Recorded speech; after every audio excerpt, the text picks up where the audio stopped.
Agora sim, está chegando o som para eu me orientar aqui. Eu sempre conto um pouco da história desse hino que acabamos de cantar. O ano eu vou ficar devendo porque eu teria que olhar, talvez até na tela da transparência ou no inário aqui tem o ano. Era pastor da Primeira Igreja Batista em Niterói, pastor Manuel Avelino de Souza. O desafio era a construção do templo. Construção de templo sempre foi desafiador. E muita dificuldade.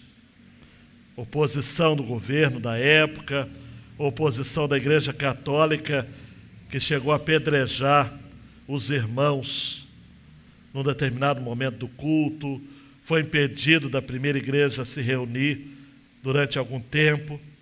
Eles tiveram de se reunir no templo da Igreja Evangélica Congregacional. Já contei isso para vocês, teve um período que a Igreja Evangélica Congregacional de Niterói, aquela em frente da Estação das Barcas, 2 igrejas se reuniam ali, porque eles cederam espaço no horário alternativo para a primeira igreja batista se reunir. Muita dificuldade. E o pastor orou dizendo: ah, Deus, o Senhor é por nós. E daí, compositor que era, escreveu este hino para a igreja cantar em festa e em fé de que o Senhor estaria dando vitória àquela igreja. E é a oração que a gente precisa estar fazendo também, constantemente. Débora citou algo aqui muito interessante, não é? Rapidamente, disse que há momentos em que a gente pensa em desistir, largar tudo, sumir. Eu vou sumir! Não é? Natanael viveu isso. Natanael era um dos 7 que mesmo depois de Jesus ressuscitado, isso é muito importante dizer, já haviam passado 2 semanas, Pedro, sempre ele, não é? Se levanta certo dia e fala assim: eu vou pescar. E ele é seguido por alguns discípulos, dentre eles Natanael. Se Natanael era pescador ou não sei, só sei que ele estava nesse grupo. O mesmo que no capítulo 1 de João, na mensagem de quinta-feira passada você ouviu, Jesus o chamou de verdadeiro israelita que não tem dolo, sincero.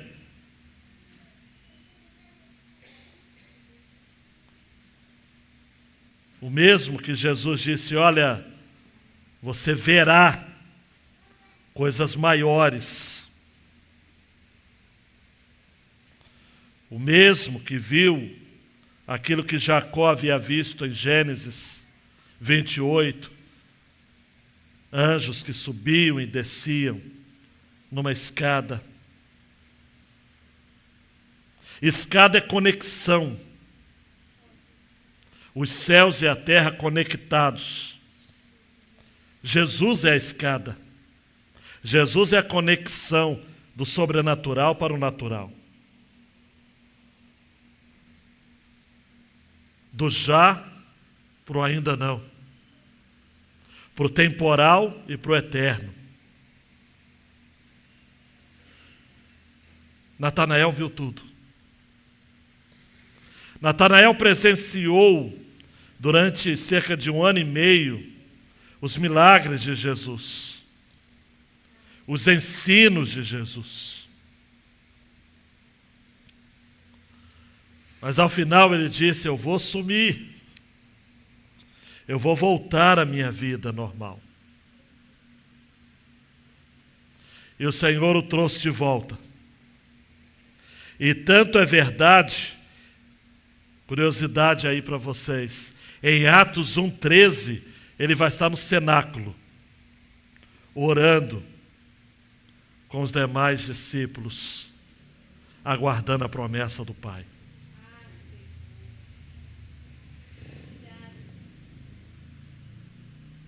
Vamos ao texto? Depois disso, Jesus se manifestou outra vez aos discípulos, junto ao mar de Tiberíades.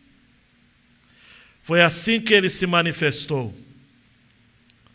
Estavam juntos Simão Pedro, Tomé, chamado Dídimo, Natanael, que era de Caná da Galileia, os filhos de Zebedeu, Tiago e João, né? E mais 2 discípulos de Jesus. Fica aí com vocês a curiosidade acerca destes que João não menciona nominalmente. Simão Pedro disse aos outros: vou pescar. Os outros responderam: nós também vamos com você. Foram e entraram no barco, mas naquela noite não pegaram nada. Ao romper o dia, Jesus estava na praia, mas os discípulos não reconheceram que era ele. Jesus lhes perguntou: filhos, será que vocês têm aí alguma coisa para comer? Eles responderam: não. Então Jesus disse: jogue a rede à direita do barco e vocês acharão. Assim fizeram, já não podiam puxar a rede, tão grande era a quantidade de peixes. E o discípulo a quem Jesus amava disse a Pedro: é o Senhor. Simão Pedro, ouvindo que era o Senhor, cingiu-se com a sua túnica, porque tinha tirado a roupa, e lançou-se ao mar. Os outros discípulos vieram no barquinho, puxando a rede com os peixes, porque estavam somente a uns 90 metros da margem. Ao saltarem em terra, viram ali umas brasas com peixe por cima, e também havia pão. Jesus lhes disse: tragam alguns dos peixes que vocês acabaram de pegar. Simão Pedro entrou no barco e arrastou a rede para a terra. A rede estava cheia com 153 grandes peixes. E mesmo sendo tantos peixes, a rede não se rompeu. Jesus disse a eles: venham comer. Nenhum dos discípulos ousava perguntar: quem é você? Porque sabiam que era o Senhor. Jesus veio, pegou o pão e deu a eles. Depois fez a mesma coisa com o peixe. E esta já era a 3ª vez que Jesus se manifestava aos seus discípulos, depois de ressuscitado dentre os mortos. Ora ao Senhor. Peça a Deus para que Ele não deixe nada no oculto para a nossa edificação.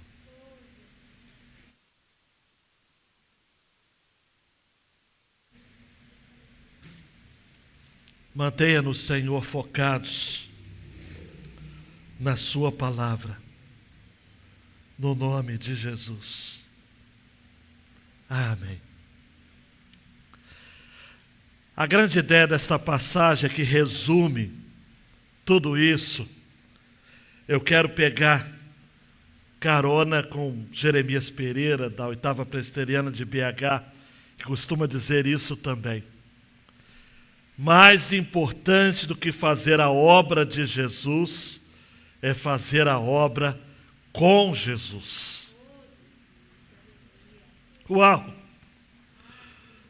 Na semana eu estava dando aula e falando sobre o Espírito Santo, a doutrina do Espírito Santo, e um aluno meu bem querido, lá do interior de Sergipe, veio com essa frase: eu guardei, mais importante do que fazer a obra de Jesus, né? É fazer a obra com Jesus. e falei, poxa vida, tem tudo a ver. É a ideia aqui. Os discípulos estavam fazendo a obra de Jesus até aqui. Mas agora eles precisavam, Regina, fazer a obra com Jesus. Daí então Jesus se manifesta a eles em 3 cenas que eu quero pensar com vocês. A primeira cena, Iago, ajuda a gente para o pessoal mentalizar aqui comigo. A primeira cena, Jesus se manifesta quando os discípulos estavam no limite de suas expectativas. No limite. Haviam tentado de tudo por si sós. A segunda cena é quando Jesus propõe uma alternativa. E eu chamo de alternativa missionária, porque Jesus dá uma alternativa a eles, uma proposta a eles. Faça diferente. Quem sabe você está aqui nesta noite, está fazendo tudo do mesmo jeito. E está naquela tolice que eu já falei algumas vezes aqui com vocês, de fazer as coisas do mesmo jeito e querer obter resultados diferentes. Isso não dá certo. Isso é matematicamente impossível. Né, meu caro Samuel? Se você usar os mesmos fatores, para não chamar o pai dele, né? Só estou investindo nesse garoto. Usando os mesmos fatores, os mesmos números, as mesmas operações, não vai ter resultado diferente. Tem que descobrir as variáveis. Jesus disse, joga pelo lado direito. André, quem sabe você está tentando de tudo. Jesus está dizendo, tenta do lado direito. Miriam, tenta do lado direito. É alternativa missionária. Fazer com Jesus de outro jeito.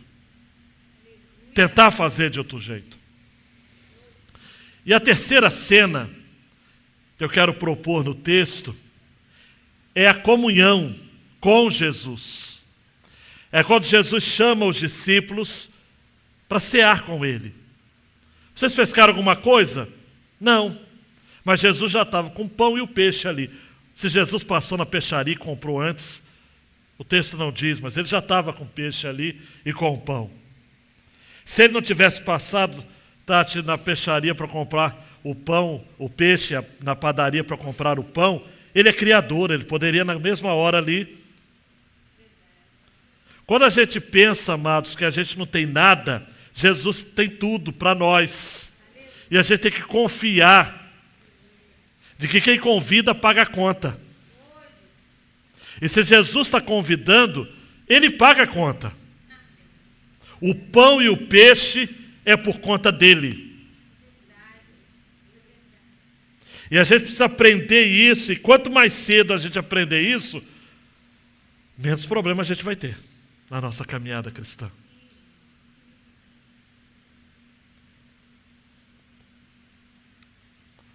Voltando então à grande ideia, Iago.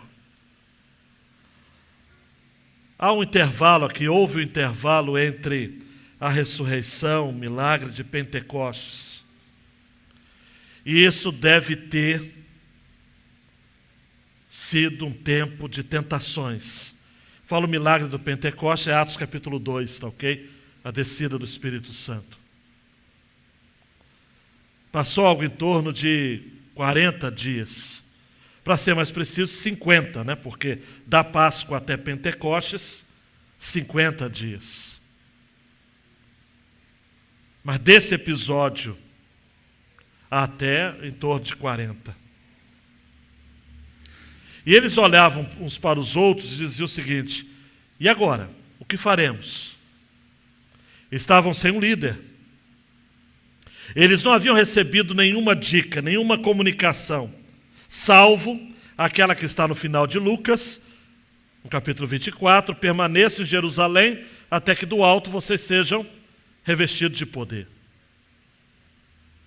E fora aquele episódio de João, no capítulo 20, que Jesus sopra nos discípulos e diz: recebam o Espírito Santo. Daí então, eles precisavam aprender a fazer a obra com Jesus. Um Jesus que estava ali entre eles, já havia ressuscitado. Eu gosto sempre de pensar o seguinte: Jesus já havia aparecido para eles 2 vezes.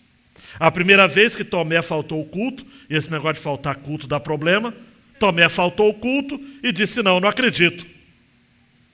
Aí Jesus aparece na outra semana, com Tomé presente.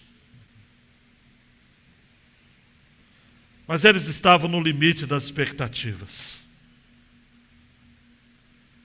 Pedro disse: eu vou pescar. Eu vou voltar à minha vida. Eu vou tentar voltar à minha normalidade. Em outras palavras, a vida precisava continuar o seu rumo. E estavam todos juntos, porque os discípulos, amados, eles haviam convivido juntos nesse período com Jesus, mas eles já eram amigos próximos. Você já deve ter percebido isso. Tiago, João, André, Pedro, Filipe, eram da mesma cidade, Betsaida. Natanael era de Caná da Galileia, 6 quilômetros de Nazaré, próximo também ali. Os discípulos estavam irmanados. Tomé estava junto. E outros 2 discípulos, que o meu palpite é um deles, João, e o outro eu não tenho um palpite, poderia ser qualquer um outro. Eles estavam juntos. Eles já tinham visto a Jesus, mas eles precisavam ter o algo mais. E Jesus se manifestou a eles na cotidianidade, na simplicidade de uma pescaria. Cristo tem muitas maneiras de se dar a conhecer.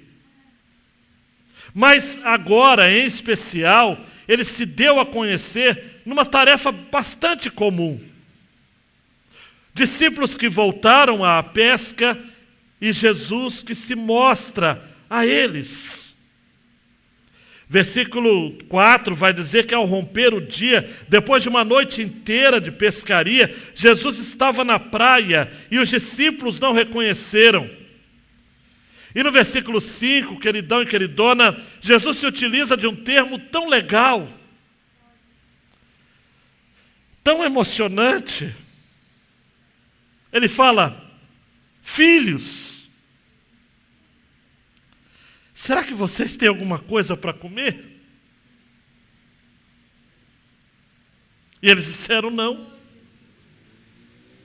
Como é bom, amados e amadas, entender que Jesus se revela nos momentos simples da vida e nos chama de filhos, naquilo que para nós são momentos tão triviais, tão simples. No século XII, um monge chamado irmão Lourenço escreveu algo muito interessante. Ele diz assim: olha, para mim a hora do trabalho não difere da hora da oração. Em meio ao vozerio e ao barulho de pratos em minha cozinha, ele trabalhava na cozinha do mosteiro. Enquanto várias pessoas pedem diversas coisas ao mesmo tempo, eu desfruto de Deus num estado de grande tranquilidade, como se eu estivesse de joelhos recebendo o sacramento.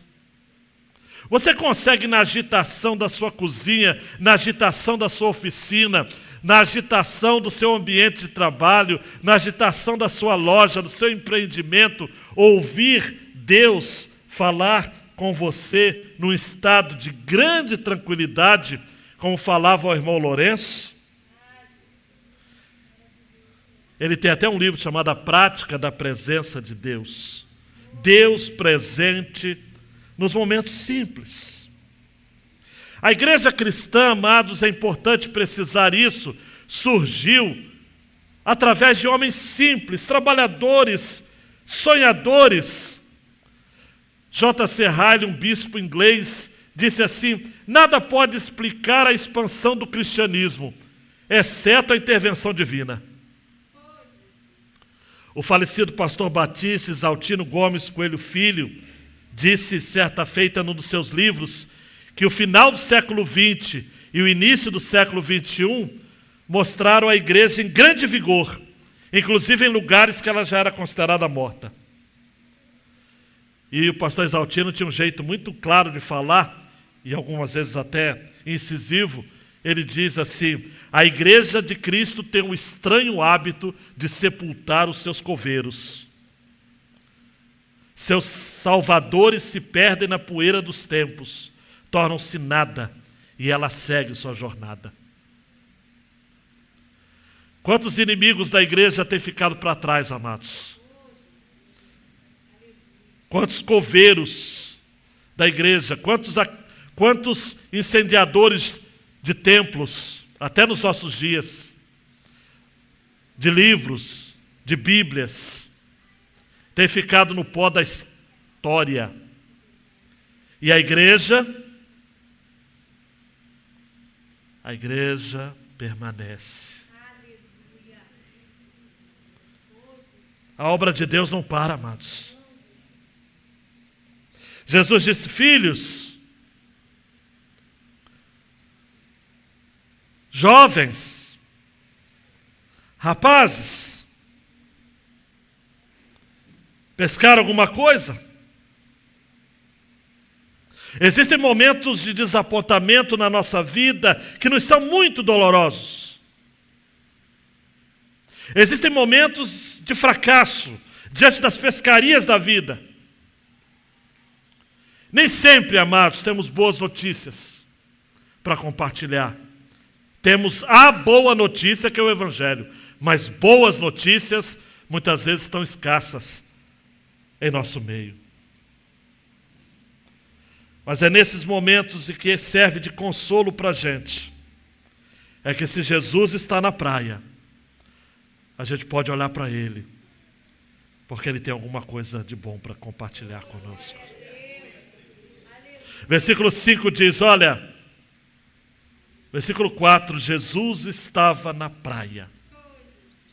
E versículo 5, Jesus diz, filhos, tem alguma coisa aí para comer? Aí, Iago, vem a alternativa. Jesus disse, versículo 6, joga a rede à direita do mar. Repare que nesse tempo ele ainda estava desconhecido aos seus discípulos, porque o versículo 4 vai dizer que os discípulos não reconheceram que era ele. Ele ainda era um estranho, entre aspas, um grande desconhecido. Joga a rede à direita do barco, eles fizeram. Eu acredito, amados, preste atenção aqui comigo, pensem comigo. Eles não reconheceram que era Jesus. Eles disseram, vou fazer o que esse louco está dizendo. Vou fazer só para esse camarada parar e sair daqui, porque está na cara que, me perdoe, eu sei que é um termo muito comum, mas está na cara que o mar não está para peixe. Mas eles resolveram fazer. Tentaram de outro jeito. E quando tentaram de outro jeito, diz o versículo 6, que não podiam puxar a rede, tão grande era a quantidade de peixes. Aí reconheceram. E o discípulo, versículo 7, a quem Jesus amava, João, disse a Pedro, não tem como. É o Senhor. Nessa parte eu vou pular bastante o que eu falaria, porque eu já preguei recentemente um sermão em que eu foquei muito isso. João teve o discernimento, Pedro teve a ousadia, o ardor. A igreja precisa tanto de um quanto do outro. A igreja precisa de todos os tipos de servos e instrumentos, como diria J.C. Riley. Facas e espadas, machados e martelos, formões e serrotes, Martas e Marias, Pedros e Joões. Pedro vai até Jesus, salta no mar, a uma distância de 90 metros da margem. A pescaria é intensa. Isso já havia acontecido antes, você se lembra muito bem. Essa é a segunda pesca maravilhosa. É a pesca maravilhosa 2.0. A 1.0 foi no início do ministério. Jesus está dizendo aqui o óbvio. Como diria aquele escritor, o óbvio ululante. Eu sou o mesmo ontem, hoje, e manda dizer para mim e para você, e serei eternamente. A quantidade de peixes, amados, é nominada no versículo 11. São 153 grandes peixes. E mesmo sendo tantos peixes, a rede não se rompeu. Eu não vou ficar fazendo continha, números simbólicos aqui. Vou segurar essa vontade de fazer com os amados. Mas 153. Um mistério. Sem sombra de dúvidas. Um milagre. Um incentivo para todos nós. De que mesmo, preste atenção, mesmo que trabalhemos com tanto labor, oscilando momentos em que, de fato, não temos retorno algum no nosso trabalho, o Senhor nunca nos deixará sem retorno. Tudo para que Ele nos tenha em comunhão. Aí vem a terceira e última tela.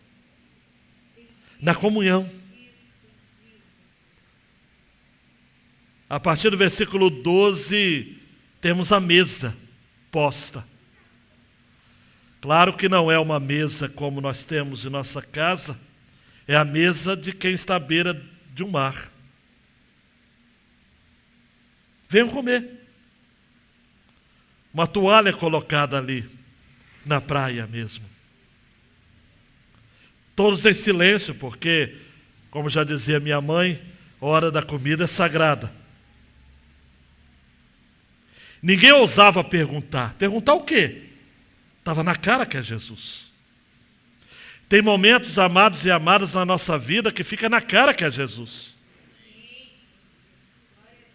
Olha para mim, tem situações que acontecem comigo e com você que só tem como uma explicação.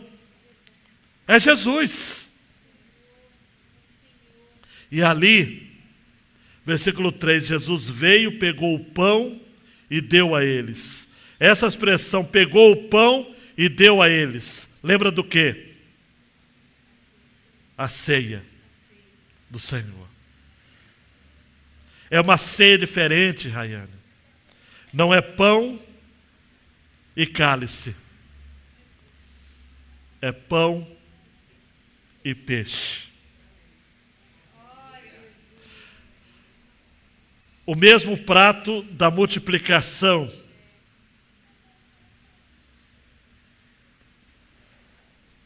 O mesmo ambiente em que Jesus ministrou ali, junto aos discípulos, aquilo que eu chamo de refeição do perdão.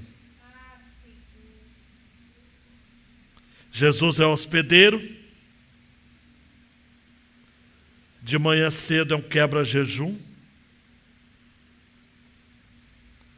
Primeira refeição do dia, um desjejum.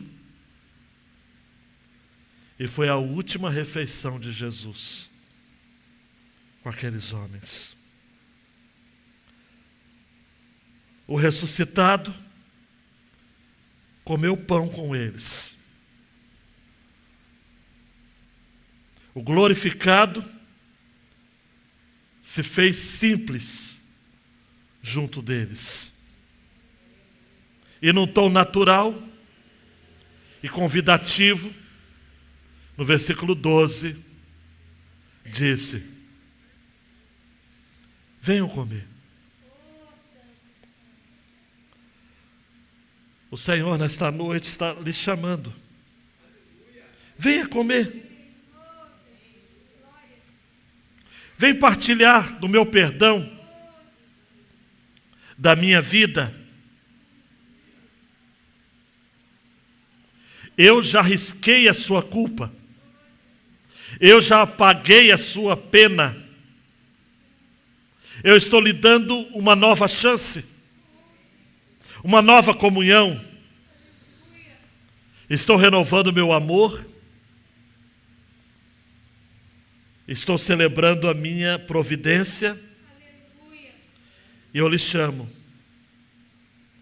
para esse momento aqui. Vocês que já estão fazendo a obra de Jesus, a minha obra, de agora em diante, vão fazer a obra comigo. A obra com Jesus. Ecoando aquilo que está em Mateus 28, 20. Eis que eu estou com vocês todos os dias, até o fim dos tempos. Você pode dizer amém? Amém. Deixa a última tela, Iago. Mas e Natanael? Natanael vai aparecer no cenáculo, como eu já adiantei em Atos 1:13. Orando. John MacArthur, no seu livro 12 Homens, vai dizer que tudo que sabemos sobre Natanael é isto. Registros da igreja primitiva sugerem que Natanael teria ido para a Pérsia, onde hoje é o Irã, para a Índia, mas não Índia apenas o país, mas naquele tempo, todo aquele conglomerado de países, Índia, Paquistão, Armênia. Em Armênia, até hoje a igreja ortodoxa da Armênia tem Natanael como uma das suas referências. Não há registro confiável de como ele morreu. Há tradições. Uma diz que ele foi amarrado dentro de um saco e lançado ao mar. Lançado ao mar. Outra tradição diz que ele foi crucificado. Fato é que ele foi martirizado, junto com todos os outros discípulos, exceto João. O que sabemos, amados, e eu vou terminar com essas palavras, é que o Espírito Santo desceu sobre eles. Atos 1:8, mas vocês receberão poder ao descer sobre vós, o Espírito Santo sobre vocês, o Espírito Santo, e serão minhas testemunhas. A palavra testemunha no original significa mártir. Natanael foi fiel até o fim. Sabe por quê? Porque ele foi fiel desde o começo. Tudo que ele experimentou com Cristo e aquilo que veio experimentar tornou a sua fé ainda mais forte. Mais uma vez, eu termino essa mensagem dizendo: Deus pode usar pessoas comuns, de lugares insignificantes como Caná da Galileia, como Natanael era, e usá-las para a sua glória.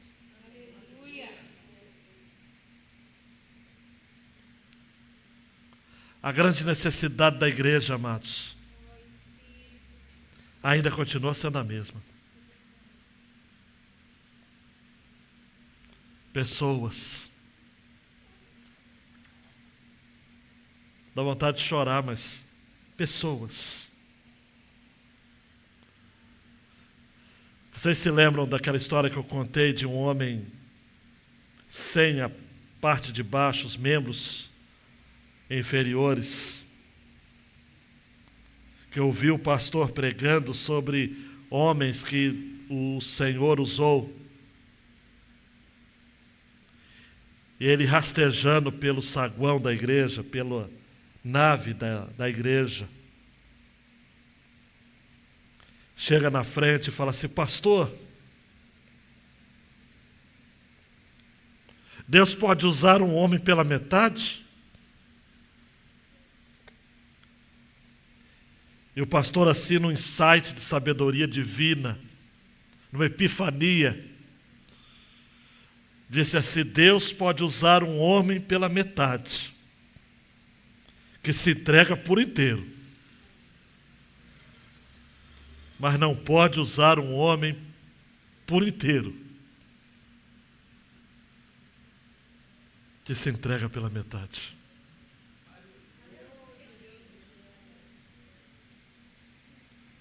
Deus quer usar as nossas vidas, amados. Deus quer usar as nossas vidas. Abaixe sua cabeça. Vamos orar. Deus, onde estão os discípulos? Onde estão as discípulas? Estão aqui. Nós somos os escolhidos, as escolhidas, como os 12 discípulos. Estamos pensando aqui semana após semana. E os desafios estão postos. E a gente precisa de atenção. A gente precisa de concentração. A gente precisa de dedicação na tua obra. Usa as nossas vidas. Usa-nos por inteiro. Em o nome do Senhor Jesus. Amém. E amém. Ore silenciosamente, queridão, queridona, e diga: Deus, usa a minha vida, Deus. Deus, que eu seja fiel até o fim.